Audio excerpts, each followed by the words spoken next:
Hello and good morning, good afternoon, good evening, hi, wherever you are in the planet Earth, or anywhere you are in anywhere else, for that matter. Today is 5th of May 2024. Yet again, another day of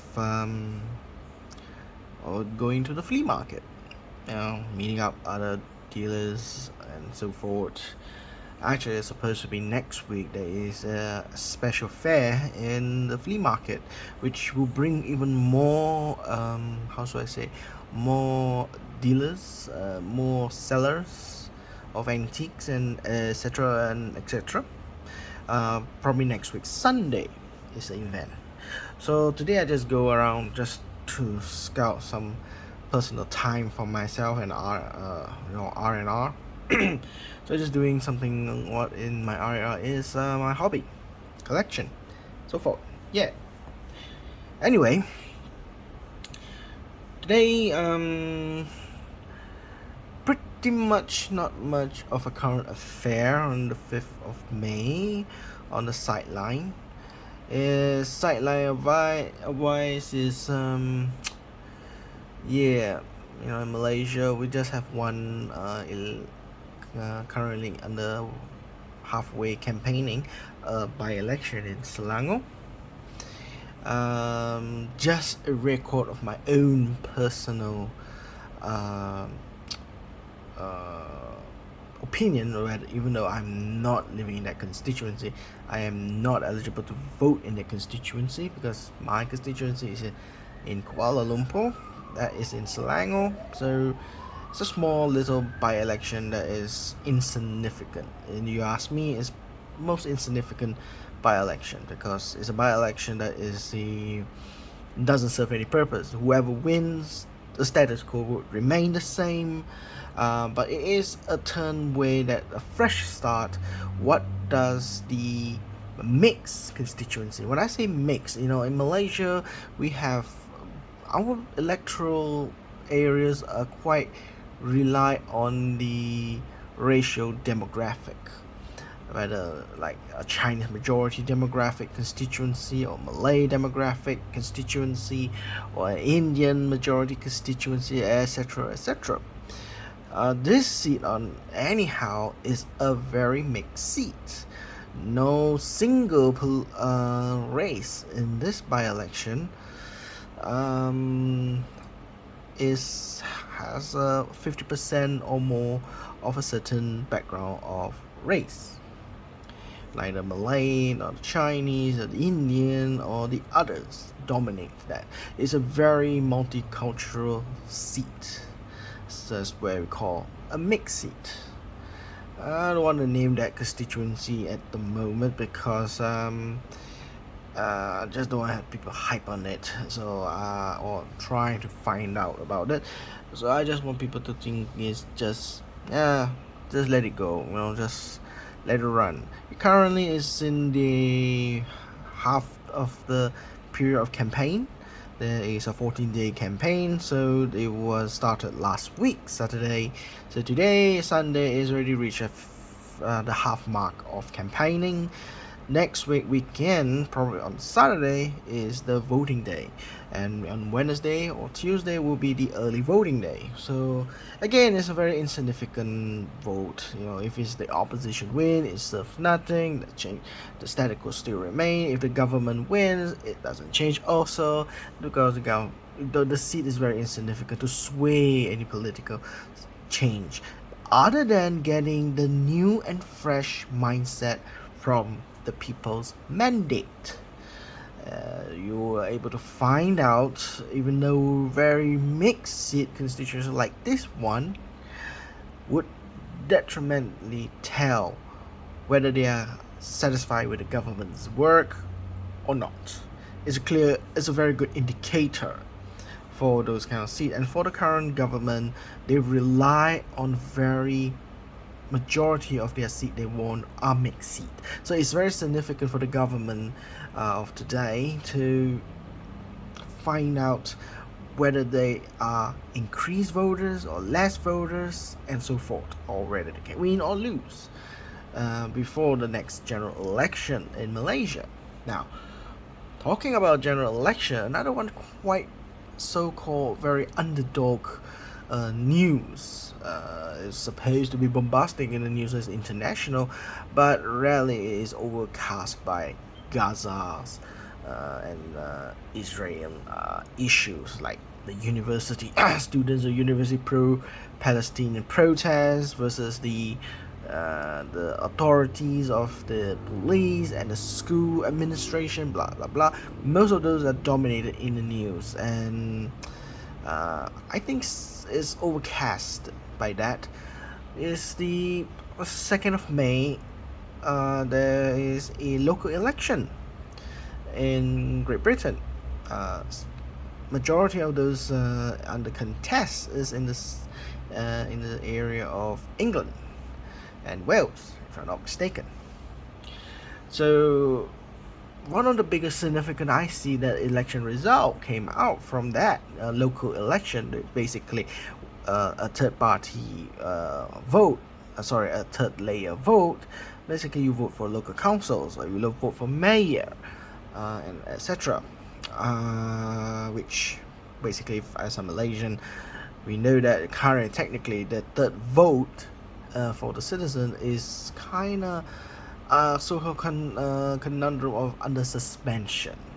We are not allowed to vote for local councillors or mayors in Malaysia. But in the good old days when Malaya Federation was formed and the early days of Malaysia, it was a norm to vote for a local councils. But we stopped that due to confrontation with Indonesia and so forth. We cancelled that particular election.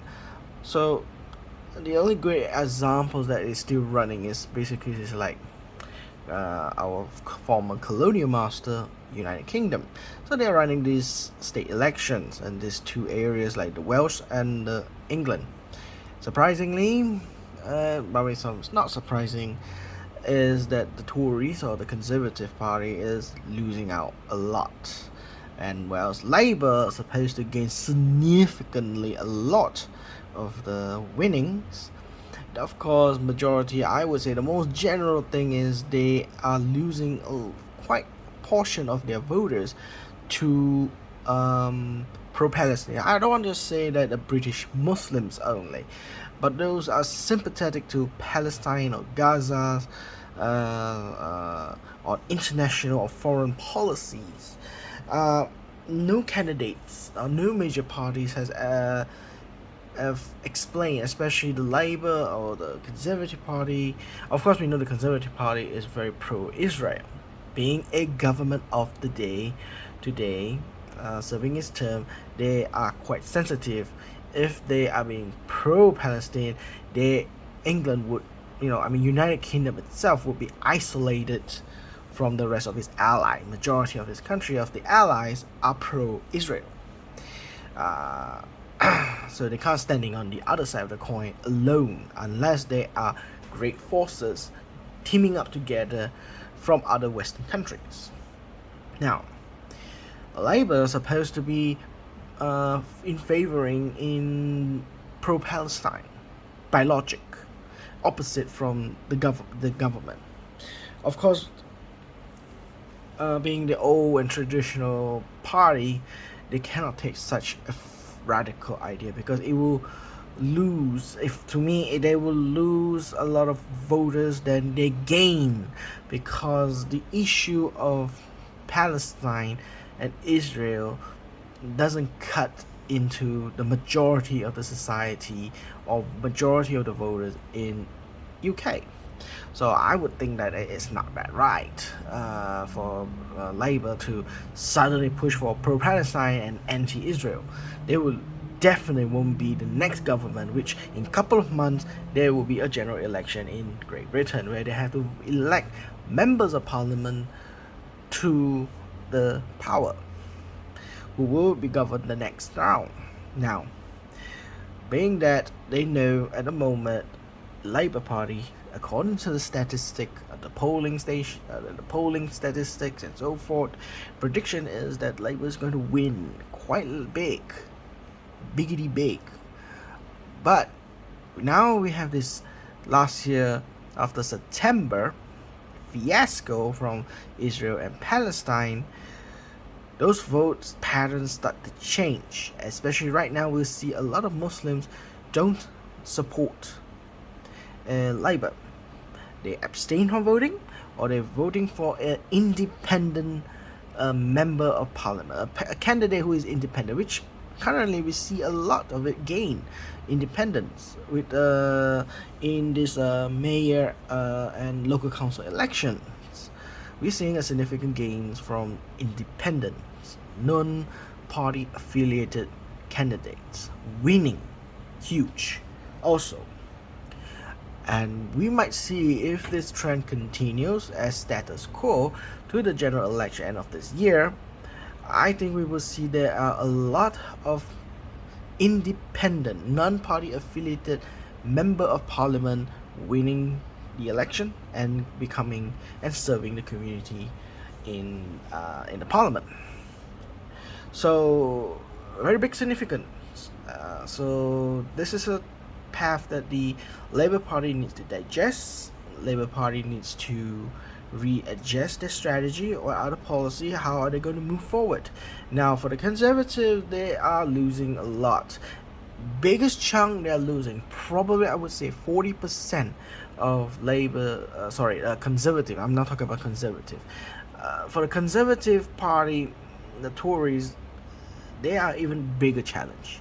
They have ruled very long, and being a country that is very politically conscious, any political party that rules or governs for far too long would definitely end up losing, because the changes are little, the progress is little, and most of the time the political party members have become very slack, because the privileges of being a government in power slowly would decay most of the members to become very dormant, and inefficiency would increase. And this is what happens right now. Conservative Party has already changed how many times of a prime minister. Some prime ministers not even serving up to 1 year and resign, like Liz Truss and so forth. Now Rishi Sunak is a very big difference for those who are the left side of voters. Rishi Sunak is, to me, as a person who is on the left side, in about more socialist idea, more social democratic value, or more worker-centric policy making, Rishi Sunak is the main, is a figure that is what the antagonist for the left ideological voters. Married to a billionaire's daughter, never ever worked a very hard life, as some people would say. He had a very easy adult life. I don't know what about his early days. I've heard that he works with his father or what. And then he became a business centric, working for telecommunication. Became also self-made millionaire, if I would say. Some people might say. Correct me if I'm wrong. But basically, he's a rich person, a billionaire, married to a billionaire's daughter. He has all the money that he needs. So why does he care about workers that much? They should be exploiting workers. So that is the type of Labour Party that might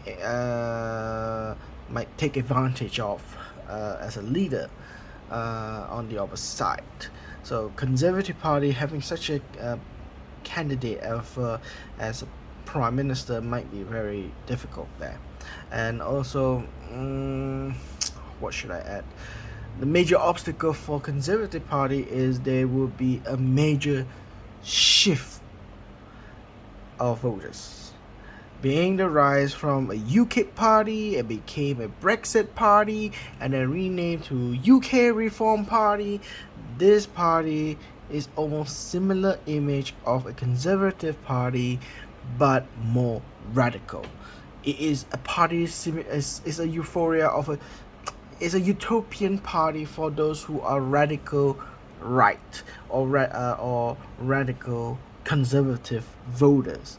They would swing to vote in favor to vote for UK Reform Party, and from that position, Conservative would vastly lost half of its voters, which we can see a lot of it in current vote trends in the May and the local election just recently happened on the 2nd of May. Nearly half or nearly a quarter of the voters from the traditionally voting for Conservative Party went to the UK Reform Party. UK Reform Party actually done a very significant gain in this local election, I see, and if the trend continues, Conservative Party might become the third party, and the two major parties, which is the Labour Party and the UK Reform Party, will be the new set of generations of political alignment, I would say, of what I consider as two major party in UK. Today we still consider as the Conservative and the Labour Party. Who knows, in next decade will be the Labour Party versus the UK Reform Party, as more and more Conservative voters and candidates might jump to UK Reform Party. And UK Reform Party is ideally far right kind of policies. So there are certain areas and certain voters who are pro Brexit would go to that party. Anti-immigration will go to that party. And if I not recall, there were a party in Britain, in UK. It's almost as radical as it is. They are ultra anti-immigrants. They're considered as a racist party, if you ask me. I think it's BNA, British or Britain National Party. BNA. I don't know what happened to them right now, but when I was in university, it was a hot topic in the political news that this party is a small minority radical party, racist party, was formed, and one of those I known to that. Yeah. I don't know what happened to that.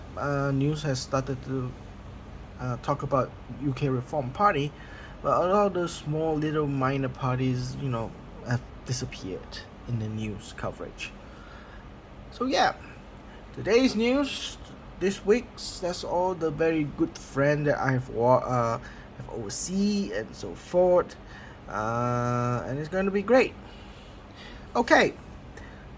I know I've been talking about it for almost about 20 minutes about current affairs, but again, I'm doing this content for myself, for personal recording of my diary, but also to share most of my personal things that I think I can share for those people who wants to learn or who wants to know, who wants to see. That is the reason why I use the YouTube platform to do my recordings and so forth. So, okay, back to the original topic of today, as you have clicked this video for, is new banknotes. So today I went to the flea market, but I absolutely just got humbly I would say, just 3 cheap banknotes. They're nothing very expensive, I would say, but significantly maybe it would be difficult to get here. As it is, that is why I bought it, because it's so difficult. I've been looking for one of these notes here for like long time, and finally I found it. Not a desirable condition, but yeah, finally I got it. So the first note I would like to talk about is this one. It's just simple. During the Showa 20-year era, 50-cent banknote from Japan. Yeah, during the imperial time of Japan. This is the last year print, the Showa year 20, the reign of Showa year 20 year of the Showa, or whatever you want to call it, but basically translate Showa 20 year. This is the last print before Empire Japan was dissolved and became a constitutional monarch Japan that we know today. Basically, they surrendered before the surrender of the Second World War by the Japanese. This was one of those last notes that's been issued on that year. Yeah, basically this is 1945. Now, again, I did say that this note is quite rather difficult to find around Malaysia. This one just cost me only 8 ringgit. Just measly 8 ringgit. I think for its condition, major fault lines here, stain, foxing, the squareness is gone, this circle here. If you ask me, this is quite, I would say, very good to fine condition. Stain, there are a few stains like there's a stain here, but the thing is, this note is very difficult to find for the year 20. You can find the year 19, you can find the year 18 and 17. The 16 is also another one very difficult. What is the first issue is in the year Showa 16, and that's what the one very difficult. The first one and the last one was very difficult, but the last one, if you check the catalog book, which I can show you right now, presently I use this one officially from the catalog of Japanese coins and banknote from JNDA. This particular banknote here,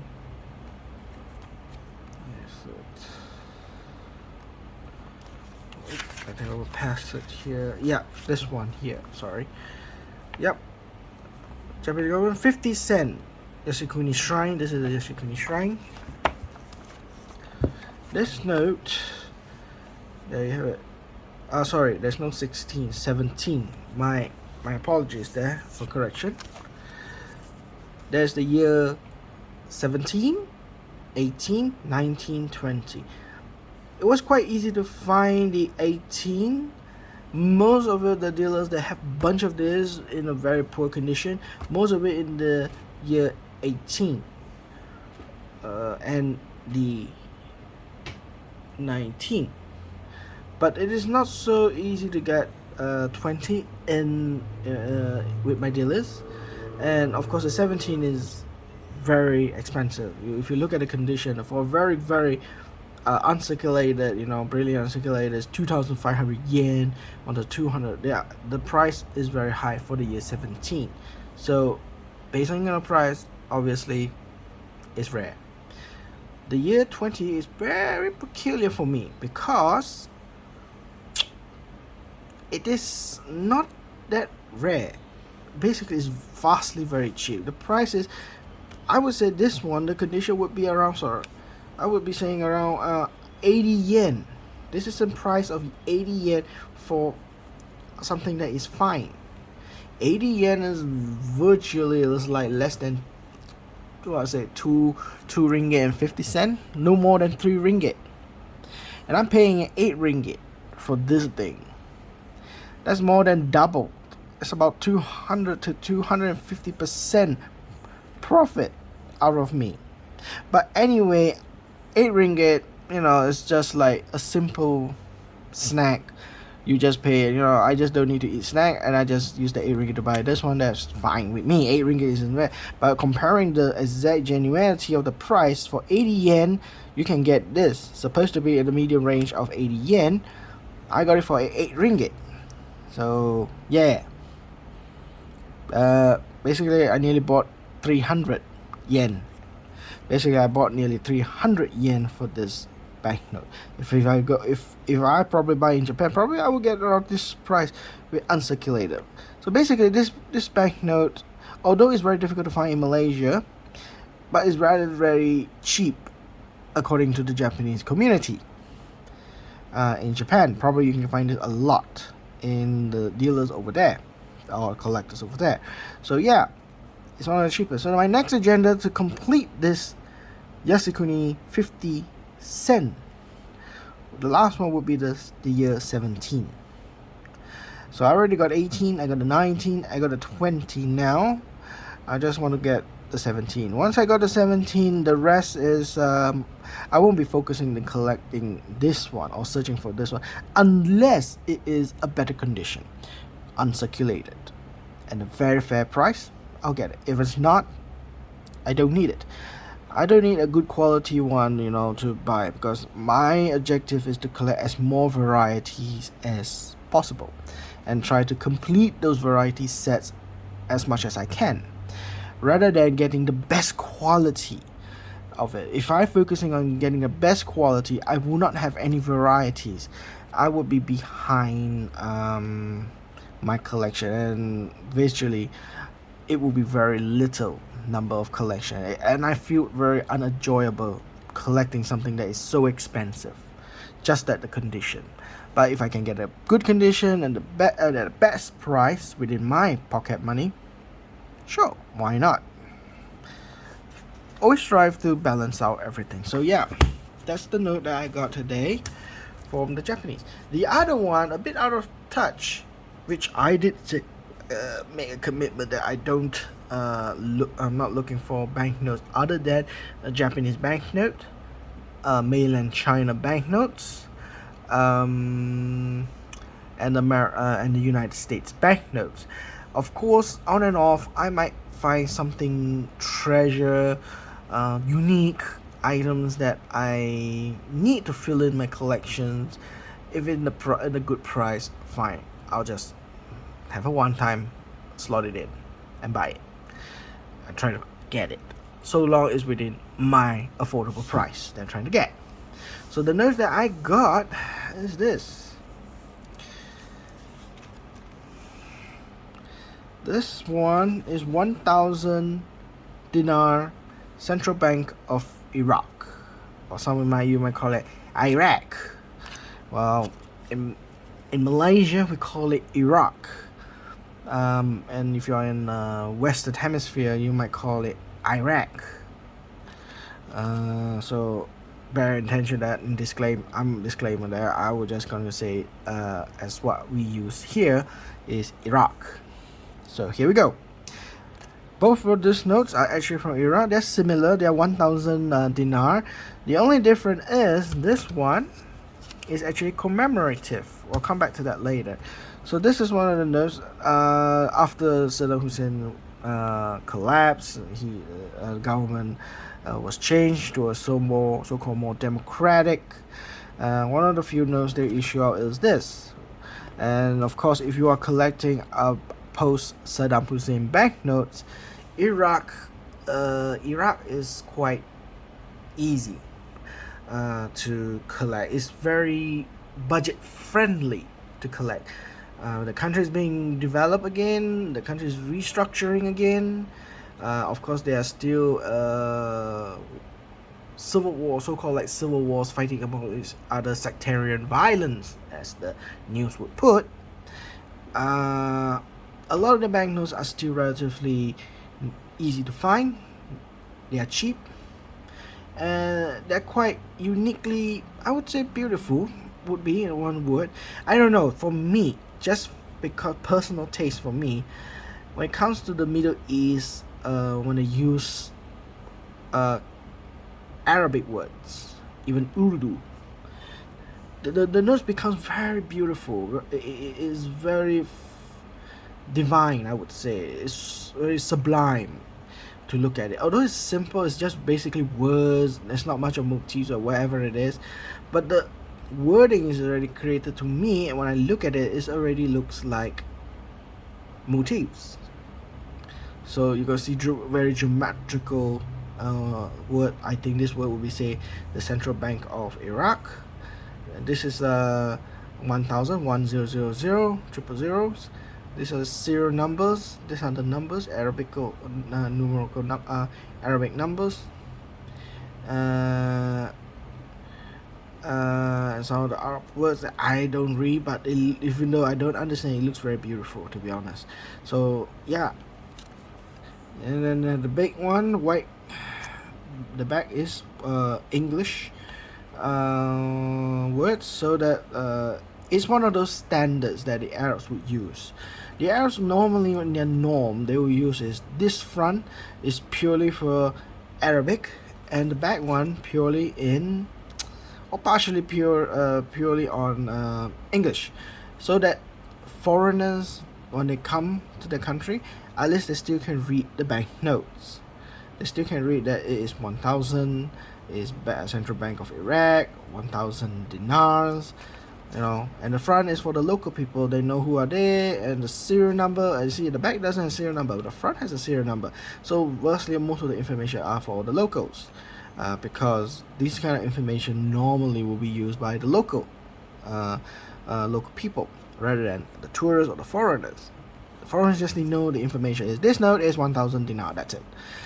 Other than that, who is the person who signs, who is the validity of the bank, who is the governor, blah blah blah, foreigners or tourists don't really care. They just want to know this is identified as 1,000 dinar. That's it.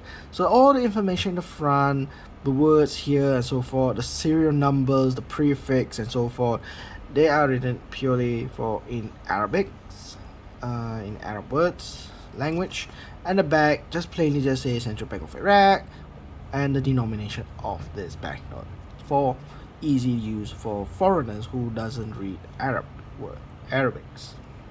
So this note was, if I'm not mistaken, is 2012 or around that time. It's relatively it's more than 10 years old. This banknote, I would say, really more than 10 years, and it is quite exquisite to find this. Now, dealing on design, other than the signature, if you add in the signature variation, there were about, I think, 3 or 4 different variations, but I only know there are 3 variations in design. The first design is this: simple, clear, cut. The second variation is same. They have the same design, probably a little bit different color, but still maintain the majority is the so-called brownish color. They add in blind number. As you can see, this one, they have 3 dots or 3 zeros here. This is actually for blind men. So people who are blind or impaired, they can feel the notes here, knowing that there are 3 circles is 1,000 dinar. The older ones, like this one, doesn't have it. So the visual impaired person or blind person may not know this is 1,000 dinar. So this one, I got it for only 13 ringgit. I haven't checked the exact price for this note, but probably it would be cheaper than what I got. But anyway, 13 ringgit is, to me, is a sacrifice of one lunch or one expensive coffee. So it's a well spent money for me.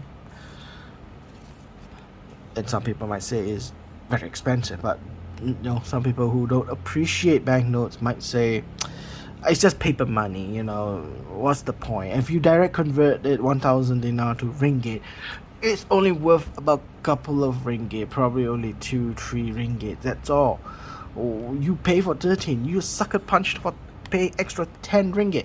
Yeah, sure, but I'm a collector, and if you can find me a note that is uncirculated, unmolested, unused, such as this, or a specific signature or specific variation, be my guest, help me. I'm always trying to get the best price for my collection, and sometimes I did say also in my past videos, a money exchanger is also your best friend to find good notes, foreign notes, and the bank tellers are also your best friend, because they will help you to keep those old notes or the notes that you're looking for, especially notes like first prefix, last prefix, or replacement notes, they can help you and keep it for you, and then you come next time, you just withdraw the money exactly the face value. You save a lot of money from that. So those bank tellers, money exchangers, workers there, they are your best friend, to be honest. If they can get it, good. So if you can't get it, you have to find a specific hobby dealers, like numismatic dealers, that help you find it, bring it in there, and sell it to you. Of course, you have to pay extra from the face value, most definitely. Okay, for those who say that I pay extra, okay, so that's my definition of my word. I'm going to say that why I go and buy and pay extra 10 ringgit, so for blah blah blah. All right, this one I know specifically, this was it's a commemorative banknote. As you can see, it's a very different from the design here. This is an old, if I'm not mistaken, this is the old coin in Iraq, very old one if I'm not mistaken. And this one, I'm not too sure what it stands for. I just recently bought it, but I do know this one is actually a commemorative banknote. Iraq or Iraq don't, after post Saddam Hussein era, they are not, they have a non-known commemorative banknotes were issued other than this one, if my memory serves me correctly. This is the only commemorative banknote in Iraq post Saddam. So 1,000 dinar, everything's the same, and the back is the same design, same everything, same indication, same color, everything the same except this one. They replaced the coin area with this one. It actually spells out the language in Arab, what it stands for, the commemorative. I know this note was issued in 2018, and I paid this one 18 ringgit. I wouldn't want to push the price down from my dealer, because 18 ringgit is not much, you know, so better not push it down from them. So anyway, he did, since I'm a regular, actually he did push down the price down, save about 2 ringgit. So basically I pay about 17 ringgit, about 16 ringgit on this banknote. So yeah, the only difference is this one.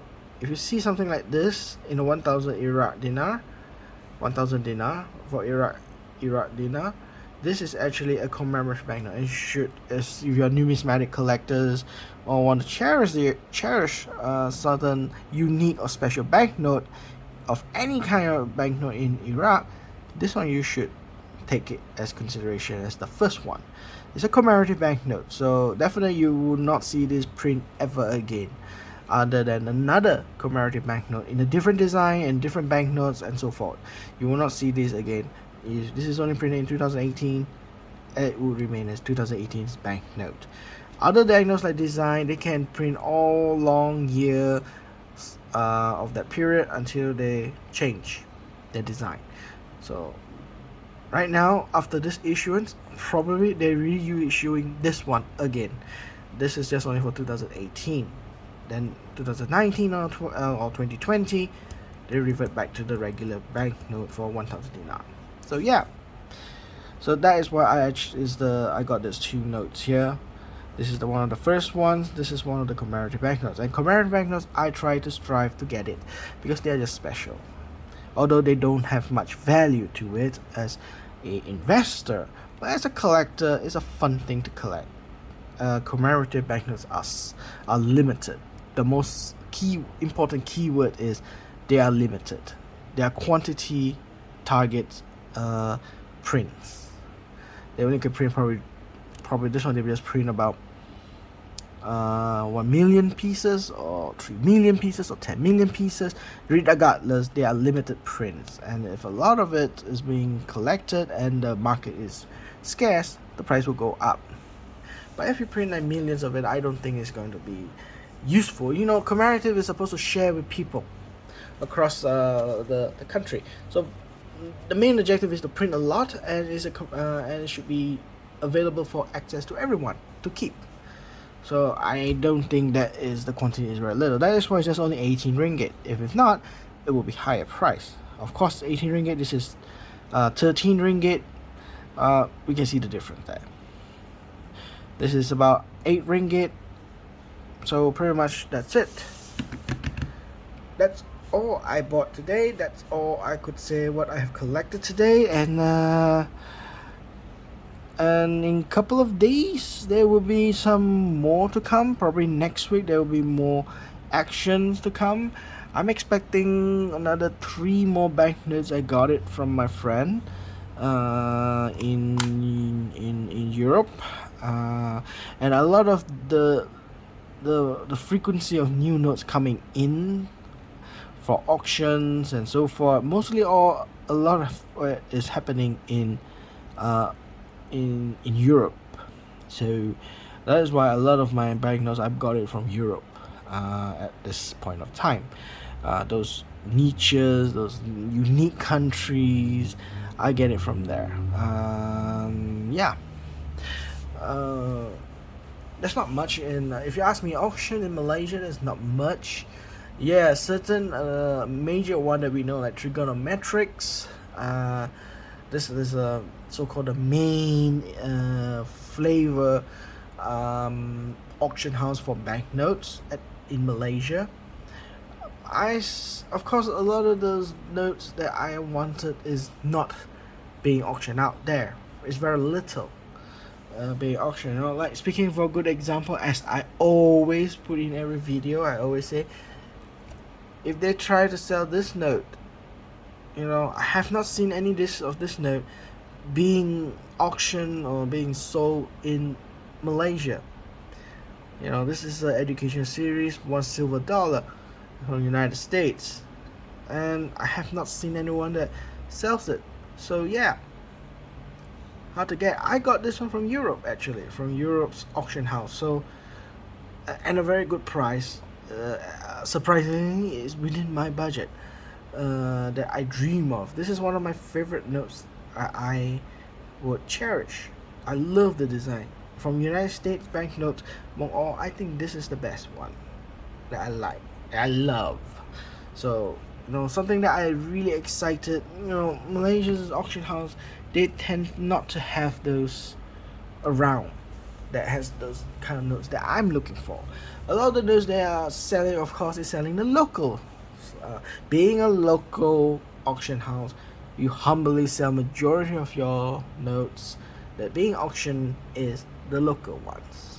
And a lot of it I see is quite recycled, and it's not really trying to appease myself to acquire it. If you're buying as an investing, probably is a good idea. Like last week they had the auction by the on behalf for the Bank Negara Malaysia, the central bank in Malaysia. Directly translates the National Bank of Malaysia. They actually last week sold in auctions all the varieties of banknotes.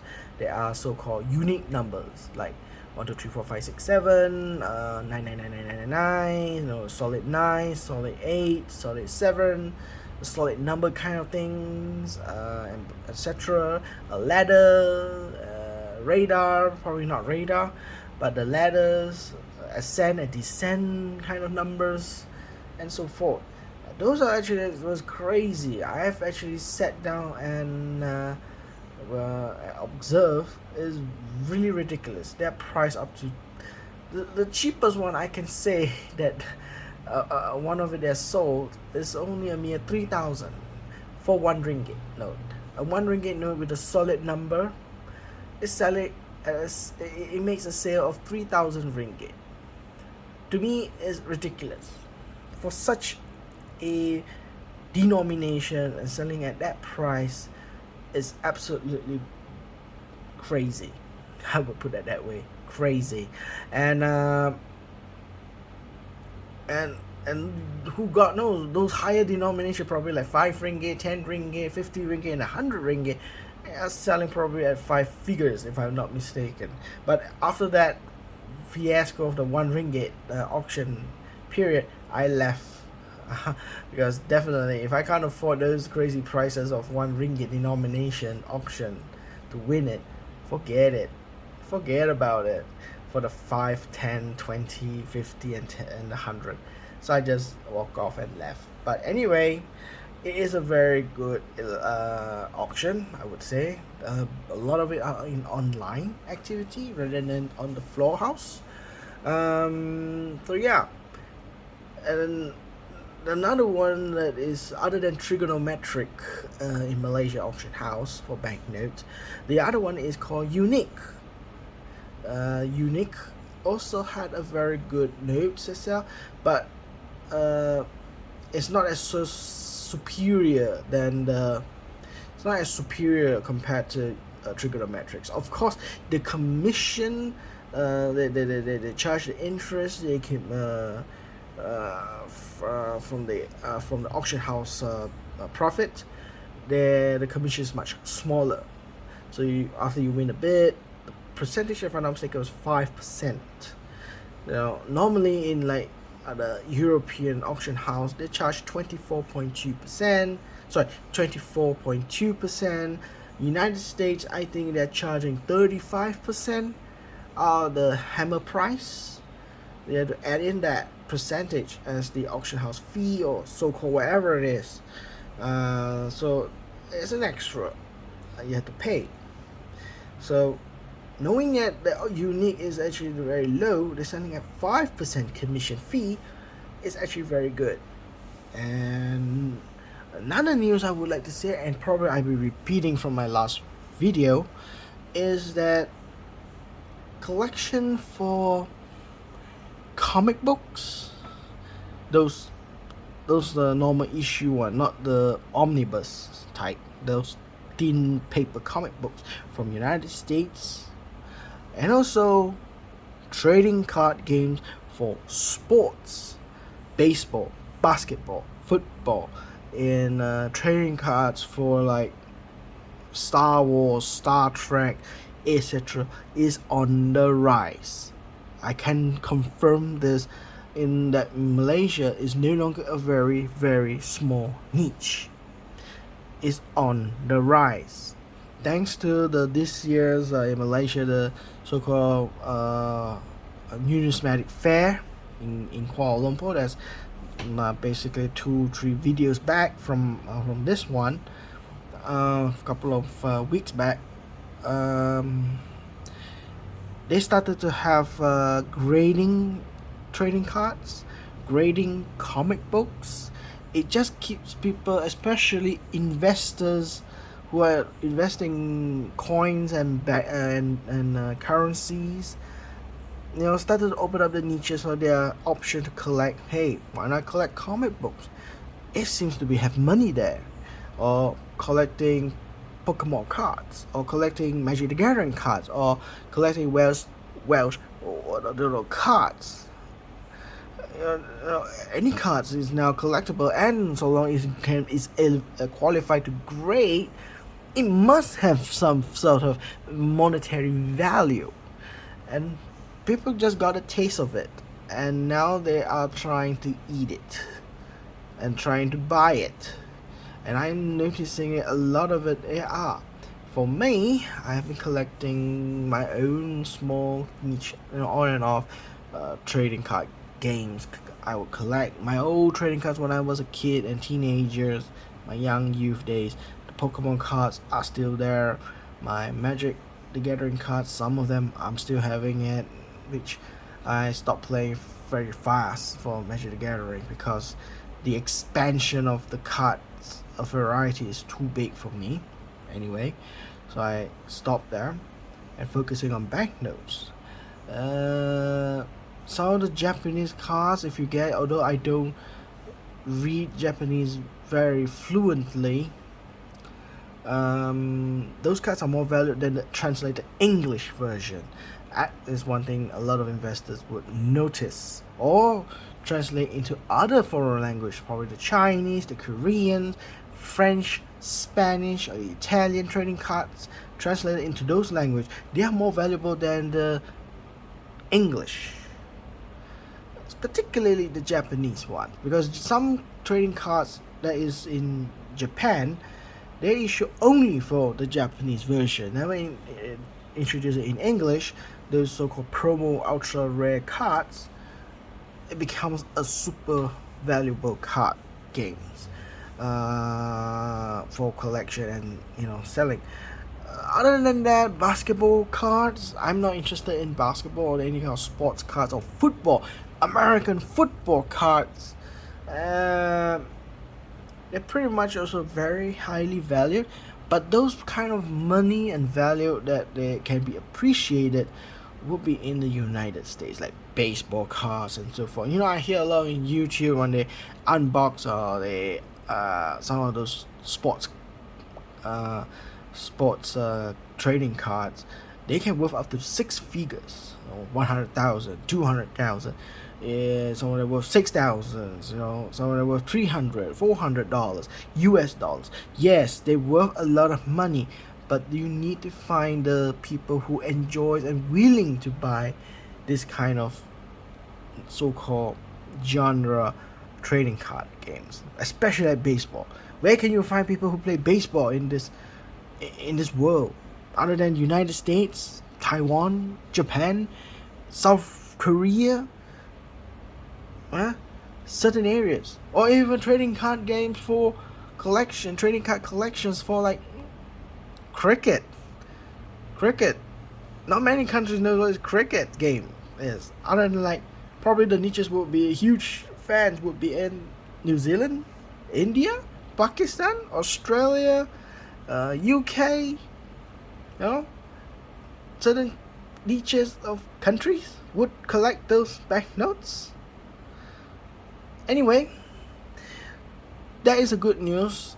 People start to appreciate trading card games, that people will call it a cardboard piece of game, and they say it's a waste of money for your kids. Well, now it starts to shine. Is one of the ways to invest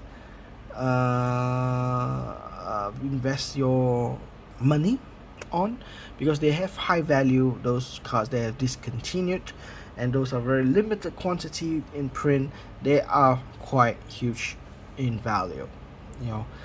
Some like the first edition Charizard card, the base set printed in 1999 print, English version. They could sell about 100,000 US dollar if they are perfect condition, graded. If they're graded 10 out of 10, pristine, they can worth 6 figures in United States, 100,000 US dollar. And probably you get that card in those days for first edition, probably only $3 from that booster pack. Opening up, wow, surprise, you got the Charizard card. And you kept it from 1999 to now in 2024. If you want to sell it graded and is in a good condition, you get 6 figures. It's literally invest for your kid to have fun, and then adult you can sell it for money. So I think it's one of those ways that we can start investing on certain items, certain cards, and so forth. And those days they were non-existent in Malaysia. Is non-existent, but now it started to rise, because finally we have a organization who will collect the cards from us and to send it for grading, like PSA, to CGC, if I'm not mistaken, that's what they call. Most of those third-party graders. Last time we know they grade coins, they grade stamps, they grade banknotes. Now they're grading comic books. Now they're grading trading cards. Of course, PSA more specifically, they are the ones that has been grading trading cards, game collectible game cards for more than 20 years, 30 years, if I'm not mistaken. PSA is one. Another one very highly difficult to grade for a very high score, like Beckett. I don't know whether we available to have to send to Beckett. But anyway, in Malaysia last year there was a team of people who are the graders, local graders, are opening up a business in Malaysia to grade trading cards. They are small, but it's a niche. But now with the exposure of trading cards that have to the potential of investors, I think we can see that their business is going to be booming. Being a local graders, I think is much more cheaper. You pay about 30-50 ringgit, whereas you send it to overseas to like PCA, you may probably be paying at 80 ringgit to 100 ringgit per piece. So it's an option again, based on my last videos that I did talk about, when you're sent to local graders or the international graders. You decide. Okay, that's it for today for me. Probably I will come back in the next film very quick on the same night to show one of my few archives that I have not done for a very long time of my banknotes collection. So for now, I'll just say goodbye and thank you for watching. If you like, please subscribe if you want to get any further notification of my future videos, and please do give me a like, share, and also if you like to comment, please comment something more constructive, something that if I did say something wrong or wish to correct me or something, please do so. We are all learning, we are all human beings. We learn our mistakes, we try to find out the truth as much as we can. So thank you and very much, and goodbye.